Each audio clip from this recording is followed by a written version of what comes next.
Hi everyone, welcome to the webinar and workshop series conducted by TCS in lieu of the upcoming OCS exams happening in August 2025.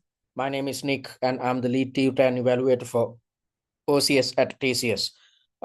So let's look at the session plan. I'm going to keep things simple because I don't want to waste a lot of your time, because I know for a fact that you are involved with last minute preparation. So I'm going to cover all these elements in a jiffy. So first things first, I will share some tips with you which will enable you to maintain your confidence both before the exam and during the exam. And as usual, I will be conducting a Q&A session at the very end of today's workshop. So with regards to maintaining confidence on the exam day, before the examination, you have to stop your preparations. So as I've mentioned throughout the webinar and workshop series, it's essential that you stop your preparations at least 1 or 2 days before your examination. So if you are attempting your exam on Wednesday, at least by Monday, you have to complete all your preparations and take a break on Tuesday, which is essential because you have to have a high level of open-mindedness at your examination. And at the same time, you should have the capability of uh, understanding the information presented in each scenario or in your unseen at your examination and come up with answers which are totally aligned with each unseen or aligned with each scenario. So in order to do this, you need to achieve an open mind.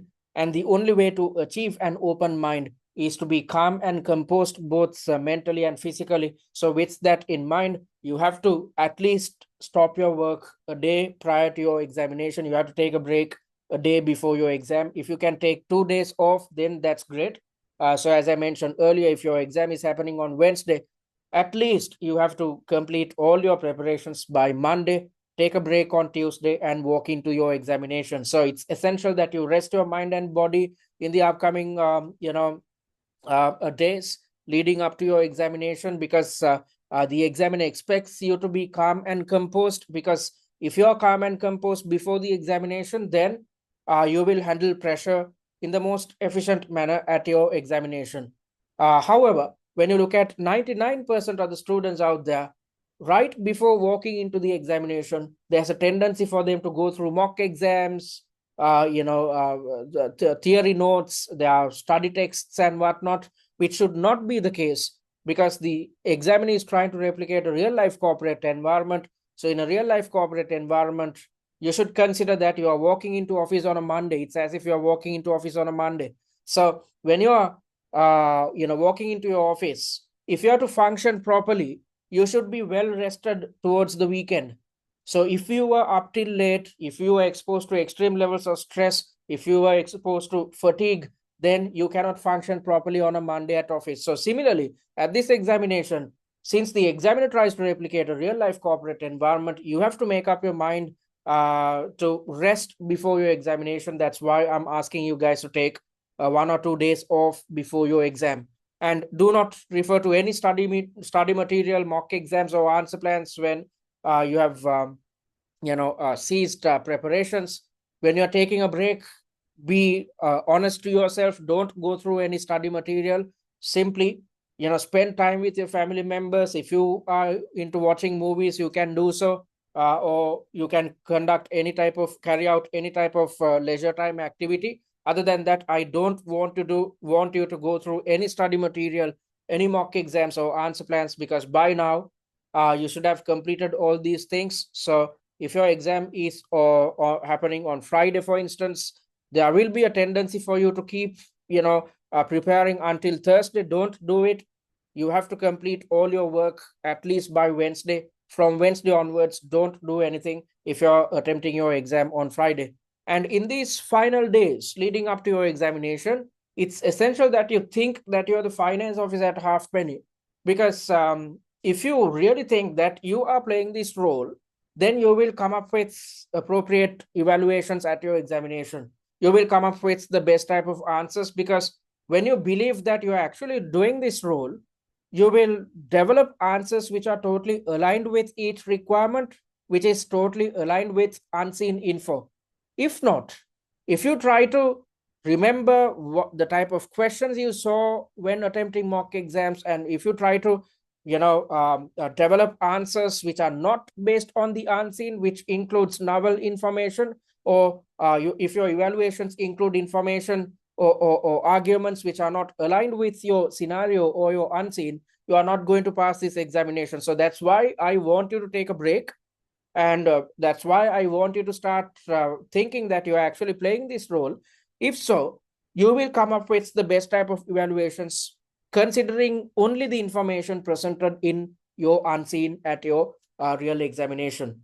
And as I mentioned earlier, it's essential that you be open-minded, because if you are open-minded, you will try not to you won't try to remember the type of questions or the answers which you saw when attempting mock exams. Instead, you will always try to understand the info shared with you by the examiner at your real examination, and therefore develop answers which are totally aligned with your unseen. And it's quite normal for you to feel negative in these final days, because however much prepared you are, you will always, your brain will always say that you have not done enough. Me as a student, I've gone through this. As I've mentioned in the third or the fourth webinar, I was involved with self-studies as a student. So as an individual who is conducting self-studies, I had to stick to a study process, a study plan. Even after completing my study plan successfully, still a day or two before the examination, there was a tendency to go through all mock exams once more, attempt them under exam conditions, and do everything under the sun. I was trying to do unnecessary things when I've prepared myself properly, when I've adhered to a study plan. So don't do the same mistake. Whenever you feel negative, always remind yourself that you have done your homework, because you have already completed the mock exams, you have redeveloped answer plans, you have gone through our answer plans, so you have done what is necessary. Don't worry about the type of questions which will appear at your exam, because we have covered all different questions within the mock exams which we have developed. Actually speaking, we have included 72 different subtasks within the 6 mock exams, which covers the entire syllabus, which is enough and more practice for you to excel at your real examination. So it's quite normal. However much prepared you are, you will feel negative. You will feel that you have not done enough. Whenever you get these thoughts, always remind yourself that you have done your homework. Always remind yourself of the arduous process you have gone through across the previous 8 to 4 weeks, in which you have attempted the mocks, developed answer plans, and gone through our answer plans, conducted revision. So you have done a lot. So be satisfied with your preparations, and always remind yourself that you just need 80 marks to pass. You are not supposed to get full marks to pass this examination. Instead, if you get 54% or 80 marks out of 150, you can easily pass this exam. So even if you screw up half your paper, you still can pass if you are calm and composed at your examination. So that's why, if you are to be calm and composed during your exam, you have to be calm and composed before the exam. That's why I want you to start resting a day or two before your examination. So that's what you are supposed to achieve before the exam. And during the exam, the best way to avoid unnecessary stressful situations is to stick to our answering technique or the exam technique. So I highlighted these things in the third webinar, as well as during the 3 workshops which we conducted across the previous 3 weeks. So as per our answering technique, you are not supposed to multitask. Instead, you are supposed to focus on reading, planning, and typing one after the other.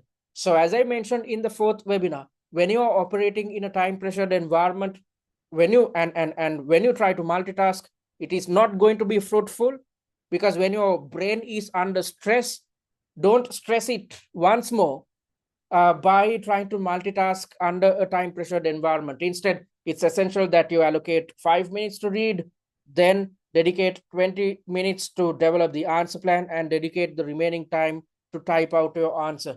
And if you stick to this answering technique, as I mentioned in the 4th webinar, towards the last 15 to 20 minutes, it's as if you are taking a break. It's as if you are resting your prefrontal cortex. So as I mentioned earlier in the 4th webinar, rather, I said that if you look at the human brain, we can utilize our prefrontal cortex 100% in full capacity. But however, we can only use it for something like 45 minutes at a stretch.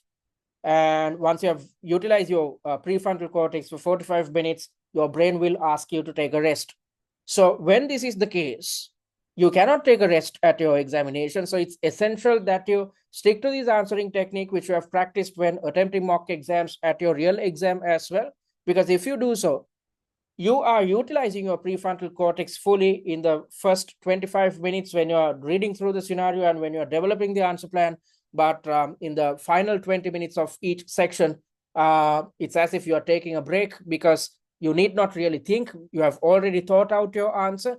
It's when it comes to typing, it's simply a matter of expanding your answer plan. So typing is easy when you know what you're supposed to include in your answer. That's why you are supposed to dedicate 20 minutes of your time to develop the answer plan concerning or covering all subtasks which appear within a section. So stick to this exam technique routine with the prime intention of managing your time, managing your stress levels, and developing high quality and well structured answers. All right, so that's the first thing. And even after doing this, you might feel stressed, especially towards the last two sections, due to fatigue setting in. So if you have attempted mock exams under exam conditions, you know what I'm talking about. You will function properly in the first two sections, but from section 3 onwards, you will struggle. You will be exposed to some additional levels of stress, and these additional stresses will lead to panic. Panic leads to brain freeze. So in order to avoid all these things, simply stick to our answering technique. Even after sticking to our answering technique, due to fatigue, you will experience some additional levels of stress, especially towards the last two sections. So whenever you feel stressed, take steps to switch off your amygdala. I explain what the amygdala is and what you need to do to switch off your amygdala in depth in the fourth webinar. So as I mentioned, in the fourth webinar, you are supposed to, whenever you feel stressed, close your eyes for 2 minutes and focus on your breathing. Inhale through your nose, exhale from your mouth. When inhaling, count to 3 slowly, and when exhaling, again count to 3 slowly. So do this for 2 minutes with the prime intention of switching off your amygdala and ensuring that you are thinking through your prefrontal cortex once more. And on top of that, it helps to hydrate yourself. So drink some water. If it is allowed at your examination center, you can't have a water bottle at home if you're attempting the exam at home. And also, most students who end up getting good marks, or most students who end up managing their stress levels at the exam, what they do is, before starting each section, they take a 2-minute break. Even if the clock is running out, that's quite all right. Because if you do this before starting each section, if you take these steps to reset your brain functions, make sure that you are thinking through your prefrontal cortex. It's as if you're gaining some time. So take a break, take a 2-minute break before each section. Let's assume you are done with section number 1. Before reading through the scenario of section number 2, try to achieve a high level of open-mindedness. Try to calm yourself down. The only way to achieve this is to, again, focus on your breathing. So close your eyes and focus on your breathing for 2 minutes. Inhale through your nose, exhale from your mouth. When inhaling, count to 3 slowly, and when exhaling, again, count to 3 slowly. So also, when you feel stressed and when you are focusing on your breathing, remind yourself that you have done your homework. Remind yourself about all the hard work which you have put in when it comes to conducting preparations. Remind yourself that you have attempted 6 mock exams, you have redeveloped answer plans and gone through answer plans. Remind yourself that you have put in the effort. And on top of that, always remind yourself that you just need 80 marks to pass. So just because you screw up one single subtask, don't screw up the entire section. Don't be bogged down in one single subtask. Focus on the subtasks which you are comfortable with. Keep moving forward, because at this exam, the examiner is not just testing your theory knowledge and application skills. The examiner is also testing your stress management skills. Because as one fine day, once you're done with this set of exams, when you have completed CIMA, you become a management accountant. So as a management accountant, so you will play the role of a CFO one day, you will become a board member one day, or you will start your own business. So when running your own business, as well as when playing a corporate role, you have to manage your stress levels. If you are incapable of managing stress, however much qualified you are, however much experienced you are not going to thrive as a corporate leader. You are not in a position to run your own business. So that's why the examiner wants to test whether you are capable of managing stressful situations, because as I mentioned earlier, at office, you are not expected to sit in one place and be exposed to extreme levels of stress under stressful conditions, when responding to emails. As and when necessary, you can take breaks at office, but the examiner has created this methodology with the intention of testing whether you are capable of managing your stress levels. So don't give up. Just like what you practiced in your mock examinations, implement the same techniques here. Keep fighting, keep moving forward. Don't give up halfway through your examination. Try to come up with the best type of answers, because believe me, almost all the students who end up scoring more than 100 marks think that they had failed the exam right after they contact me after their examination. So however much prepared you are, you will always doubt yourself, even after attempting the exam in the most successful manner. Still you will doubt yourself. So during the exam, definitely you will start doubting yourself. Definitely you'd start questioning yourself as to whether the answers are accurate or not. Don't give in to these negative thoughts, because when your brain is under stress, when the amygdala is in play, you will definitely experience negative thoughts. So whenever you are experiencing negative thoughts, the only way to come out of it is to switch off your amygdala, which can be achieved by focusing on your breathing. All right, so don't give up at your examination. Give your best shot. Believe in yourself. Don't doubt yourself, because once you have developed the answer plan, there's nothing which you are expected to do, or there's nothing you can actually do to change your answer, because you have already thought out your answer. So when it comes to developing the answer plans, always try to figure out whether you are developing an answer plan which is aligned with the requirement. That's why I said that before you develop the answer plan, you are supposed to simplify the requirement in your own words in a concise manner. So do these techniques which you have practiced, implement them on the day of the exam as well. And whenever you feel negative, get out of the negative situation and keep moving forward. Give your best shot, because if you do, when the results are out, you will know for sure that you have scored more than 100 marks easily if you have attempted our 6 mock exams and conducted revision based on them. Because this is a highly technical examination, the OCS exam is the easiest out of the 3 case studies. So if you know your theories, if you know how each syllabus area can be tested at the exam, if you know how to structure your answers, you can easily pass this examination. This is the exam in which you can memorize something. For instance, if it's a question to do with decision trees, you can memorize how to structure your answers, which elements to cover. But at the SCS exam, you can't do so, because it's a highly practical examination. It has everything to do with decision making, and there is no hard and fast rule which says that one should arrive at decisions in this manner.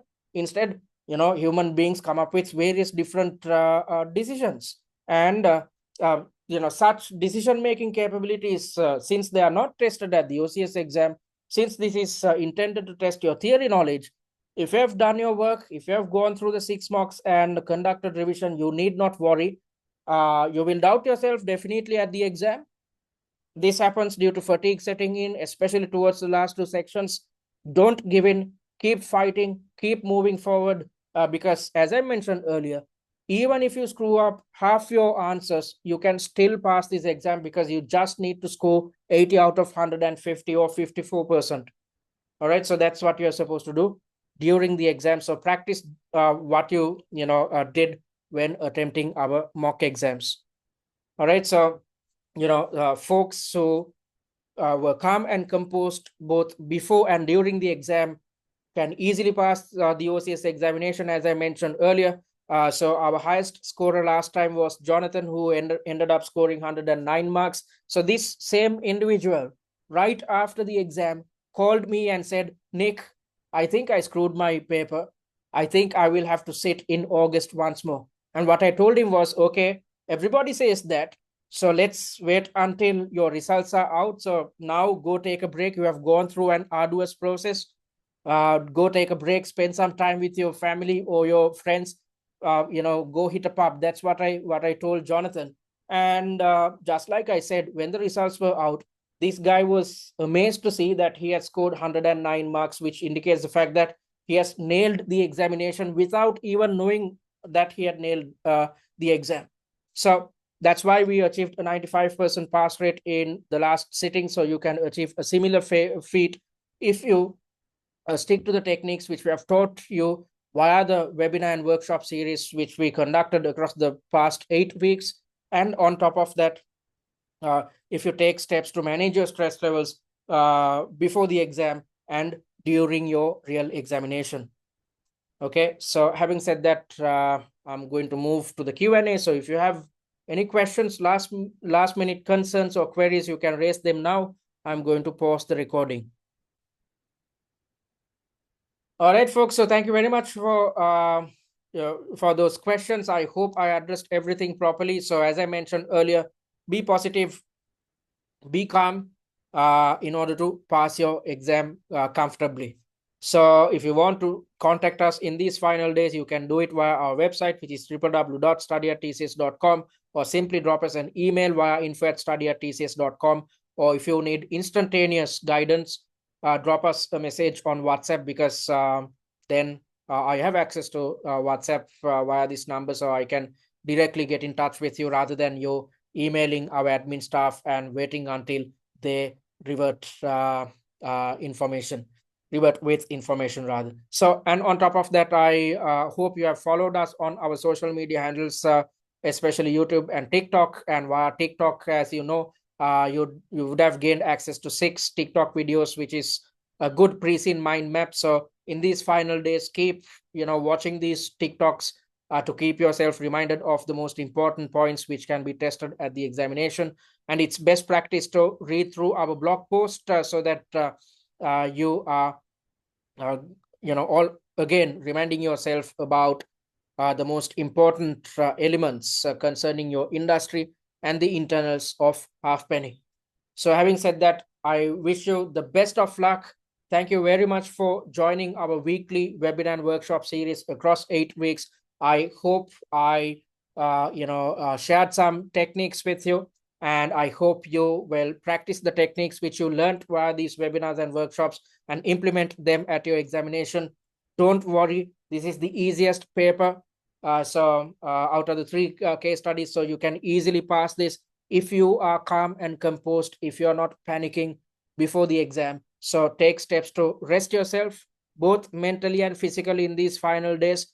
If you're capable of managing your stress levels and managing negative situations in these final days, you will definitely manage your stress levels successfully at your exam, thereby passing this exam comfortably. So you can easily achieve above 90 marks, even if you screw up most of your questions, because you have done your work properly. So just be confident about yourself, because if you're confident before the exam, you will definitely be confident during the exam as well. So I wish you the best of luck and hope to teach you guys at MCS. So see you and take care.